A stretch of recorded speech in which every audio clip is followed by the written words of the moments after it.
Hello and welcome to Mile High Reefers. I'm Scott Anderson, and it's been 2 years since I set this tank up. I bought this tank on Craigslist. It came with a sump, a protein skimmer, and a couple other bits. And in the last 2 years, I've taken it from a hodgepodge of parts to what you see behind me. So come check out where we're at. Here we are, 2 years into the Reef tank, and I'm just so ecstatic by how this thing looks. This is the tank that I wanted 2 years ago. And I'm thrilled by that because how many times do you start a hobby and you just lose interest? Well, reefing for me, that didn't happen. I have been engrossed in this hobby for the last 2 years, much to the chagrin of my wife in many instances. But for me, it's been the most rewarding thing.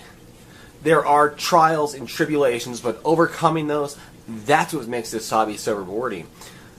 It has been great, and I think you can see the results. This tank looks great. So without further ado, let's check out the fish. Rinkin's the blue tang has been in this tank for almost 2 years now, and he is doing fantastic. He has probably increased in size by about 50% since I bought him. We've had an ick struggle, but look at him today. He is happy, he is healthy, and everything is just exactly how you want it to be with him. Pinky the yellow tang has almost doubled in size, and he is just a great member of this tank. He had so much color and so much constant movement to this tank. This guy is always out. He's always searching the rock. He's always looking for food. He is just a fantastic member of the tank. I still have a little aggression between him and the blue tang, but it's fairly well contained. Nobody's ever hurt, and life is good. The two blue-green chromas have been with me since the old 29-gallon tank, and they've adapted to this tank just great. They're beautiful little fish. And I gotta say, for $5 a fish to get this much color and the schooling that these guys do, these guys are great. I've got 4 bangy cardinals in this tank, and they are just fun, lovely fish. They're just real slow, mellow fish. Now, one thing I have learned about these guys is you probably want 2 in a tank, 4 at the most if you got a big one, but these guys have really just split up. I got a pair on the left side, a pair on the right side. I initially put 5 in here, and sadly one passed away. But really, I love these guys. The only downfall to these guys is they're kind of picky eaters. All mine will eat is mysis shrimp, which is kind of annoying because mysis is a bit dirty, and every day I have to melt mysis and put it in, and I'd rather do that 2 or 3 times a week than every day. But hey, I can't bitch. Alright, Nemo and Kooky. These are my 2 clownfish, and I love clownfish. There's a reason that every tank you see has clownfish in them. They are just fun little fish, and look at them. They're beautiful. They're relatively easy to take care of. I mean, Nemo here is 8.5 years old, and for a fish to be able to live as long as a dog, it's fantastic. He's 8.5 years old. He's going strong. And I've heard of these guys going for 15 years. So it's possible that when I'm doing Mile High Reefers anniversary number 8, this guy's still going to be swimming around with us. Here's Gizmo the high-fin goby. This guy's really cool. He lives under this clam with a little pistol shrimp that we've nicknamed Rock Lobster. And he's a really gorgeous little fish. He's got that yellow head, the burgundy, and then on his back is a nice little fin that sticks way up high. And this guy, he's a fun little fish. He's always poking his head out. And every time I feed him, or every time I put food in the tank, he's out. He's trying to play with the big boys to get food. It's just a fun thing to watch. The Mandarin is probably the prettiest fish in my tank. And I love this guy. I'm still sad that I lost the male companion that I had for him, but this female is doing really well. She's fat, she's happy, she's lovely, and she has been a great addition to my tank. The Sabay anemone has quadrupled in size in the last 6 months. It's been amazing. I've heard in the past that these guys are hard to take care of, and I gotta say, My experience is the exact opposite. I put this guy in the tank, he found his spot, the clowns moved in, and his growth has been phenomenal. He just does his own thing. I don't have to worry about him, and he just grows and grows and grows. In fact, one of my concerns is that he's actually going to get too big, so I kind of hope he splits. Here's one of my more recent purchases, and this is a green bubble coral, and the color on this thing is amazing. He's this fluorescent green, and then he's got these tentacles that come out. It looks more like something you'd expect to see on an alien planet than in a fish tank. It is just gorgeous. The pineapple brain is doing great, just as always. I mean, this thing has just been bulletproof. It's gorgeous. Just no issues with this thing whatsoever. The devil's hand leather, he's had a bit of a hard time. He's been super healthy, and he's completely changed in shape since I bought him, but I've just never found a great place in this tank for him. So I think his hard time is more related to the fact that I just keep moving around and he can never settle in. But as you can see, he's big, he's fat, he's healthy, and his growth is actually really good. The colt coral's doing great. No issues with him. It just continues to grow. I've had no issues with aggression with this guy. Everything that's been put in this corner, while it's all pretty tough stuff, a leather, a bubble, a brain, I see no real conflict yet, and I hope that continues. I got a couple euphyllias up here. Of course, the gold hammer, which is definitely one of my favorites in the tank. The color's amazing on this thing. It's a rare coral. It's incredibly expensive, but it's been so far really easy for me to take care of. I've had no issues with him whatsoever. And next to him, I put another little purple and green hammer. You should be able to put euphyllias together without them stinging each other. I've heard torches are an issue, but this guy's another hammer. So I'm kind of hoping these guys somewhat grow together. That'd be really cool to see. I've moved my Pagoda to the left side of the tank. I had him up on top, mixed in between some leathers and the euphyllias, and unfortunately the leathers just grew way too big and were causing him some problems. So, something had to move. I thought he looked really great here, and his shape really flowed well with the Reef, so here he lives. I've got a couple little patches of Cyano left over from the giant mess of Cyano I had earlier in the year, and you can see some of that here on this purple hammer. And the hammer itself is doing great. The Cyano doesn't seem to bother it, but it just looks ugly, and I'd like it to go away. I've also still got a bunch of Cyano on the candy cane coral, and it just won't go away. The rest of the tank is pretty well stripped clean, but it's still hanging in between some of these corals. And along with the candy canes, I have lost about half of this colony. I have no idea what happened. When I redid my rockscape to make room for some new corals, I noticed this guy was half dead. I just got no ideas. But the other guys on here, no issues, doing great.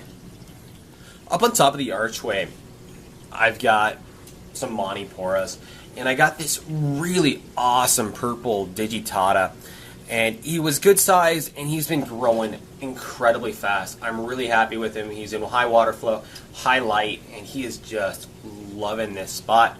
And right below him and next to him are some orange plating Montes, and they are growing really fast and really well. So I really envision kind of a mix here of purple digis and orange Montes all kind of growing together. And along with that, I've also added a Duncan's colony, and there's another encrusting Monte back there, another purple digi to grow in, and another one of those purple and green hammers. I picked these guys up at the LFS. They're little tiny euphyllias, but they were really dirt cheap, and the color on these guys is just amazing. Last year at this time, I thought this frog spawn was going to die. It was receding, it was falling prey to the same RTN issues / STN issues. I still don't know what happened there, but it recovered, and it has gone from 2 heads to 6 heads. The coloration's not what it used to be, but considering the high growth rate and the fact that it's still alive after everything it went through, I am psyched by this coral. I've purchased this green Pagoda, and the coloration on this guy is just lovely. Unfortunately, right now he doesn't have all of his polyps open, but he's a really tightly packed Pagoda. There's lots and lots of polyps on this guy. But part of the reason I purchased him was I had that blue Pagoda there, and I really liked that look, but that blue Pagoda was way too big for this spot. The burgundy leather you see in the back and the green toadstool leather were constantly coming into contact with him, causing issues for the coral, so I had to move him. Well, when I moved him, I had a big dead hole, so I had to fill it, and what better thing to fill it with? Here's my new pineapple brain, and I bought this from Live Aquaria, so it's kind of one of those sight unseen kind of deals.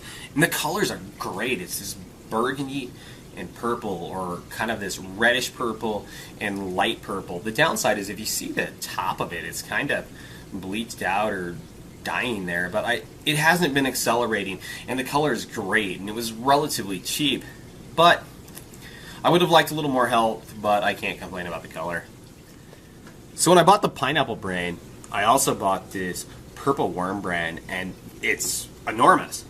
The downside is it's started showing some tissue recession, and it was continually growing, and it was like liquefying the tissue. It was really bad. So if you see the right side of the corner, I've actually fragged it to try to stop that tissue regression, because I would hate for that tissue recession to continually grow exponentially on this coral. Now, I hate fragging a worm brain because there's just no good way to do it without causing major damage to the coral. So I'm hopeful it's going to work, but I'm not confident. So here are the clams. And clams have done extremely well in this tank. The big guy on the right is one of the first things that went into this tank, and I encourage you to check some of my first videos just to see how small this guy really was. But when I bought him, he was probably close to the size of the clam you see on the left. He really wasn't very big. So, I mean, what is that? 8 times growth? I mean, it's just huge. And the little Durasa you see on the left has doubled in size in the last 6 months. These guys are doing fantastic. So one of my favorite corals have always been the pulsing Xenia. They are lovely, they move in the current, but man, they get out of control. And here I did everything I thought I possibly could to keep these guys from getting out of control. I put them on their own little island, quite a ways from the main live rock. It doesn't look like it now, but it really is. And then on the main reef structure, I covered that in pallies to keep the Xenia from growing on there. And you can kind of see that up on the right below the leather. And did that stop the Xenia? No. But I'm loving this look. I've got the Xenia growing around the pallies, right up into this leather. Everything seems to be doing really well. I'm concerned about overgrowth in the future, but for right now, this look is just awesome.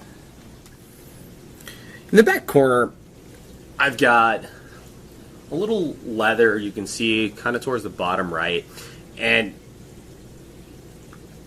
I had to pull this guy out the other day. He had this weird little white parasite thing wrapping around the bottom. I have no idea what it was, and I had to actually grab a pair of small pliers to pull him off of there. He just kind of came off in pieces, really gross, and it appears that it was actually like eating the base of it. No idea what this thing was. Anyways, I got him off. I put him in Coral RX, and he appears to be just fine for now, but I'm really watching my tank to see if any more of these guys pop up, because I have no idea what they are, but they appear to eat leather corals. And then right above him is another colony of those green candy cane corals. The 2 colonies in this are all from 3 heads that I bought 2 years ago when I first started this tank, so I am super happy with how well these guys have done. And in the back is a green Fabia. I am loving this Fabia. The color on him is just spectacular. The green and then the kind of brownish pattern running through him. And he has been just incredibly easy. I've put him in the tank and he is just no issues whatsoever. I mean, he's just slow growth, but no problems. Last but not least is the rose bubble tip anemone. You'll kind of just see him hanging out in the back by the glass. And he actually split about a week ago. I only see half of him in there. I have no idea where the other half went. But this is actually the second time that this anemone has split for me. And the first time was when I was very new to keeping anemones. And I would go in there and I'd turn the rocks over to try to get him out, and he'd go back under, and I'd just stress out the whole tank. I'd stress out the anemone, and I ended up killing the first spawn of him, and I managed to keep this guy alive. So this time when he split and went behind the rocks, I haven't touched him. And that's my top tip for anemones. So when they split, leave them alone. They'll eventually come back, and they'll come out. Like I said, only see one side, but I'm not worried. The other guy will come out eventually. So here it is, 2 years in. I'm ecstatic with the results. This has been hundreds upon hundreds of hours of work, thousands of dollars. I mean, more money than I'll ever tell my wife has been put into this thing. And look at the results. This has been the most rewarding hobby for me. And I really want to thank everybody who's been following me for the last 1.5 to 2 years on my videos. They have made this hobby just so much more enriching for me. So thank you guys for watching. There are many more videos to come. And follow me on Facebook. I do a lot more posts on Facebook just for time reasons. So thanks again for watching.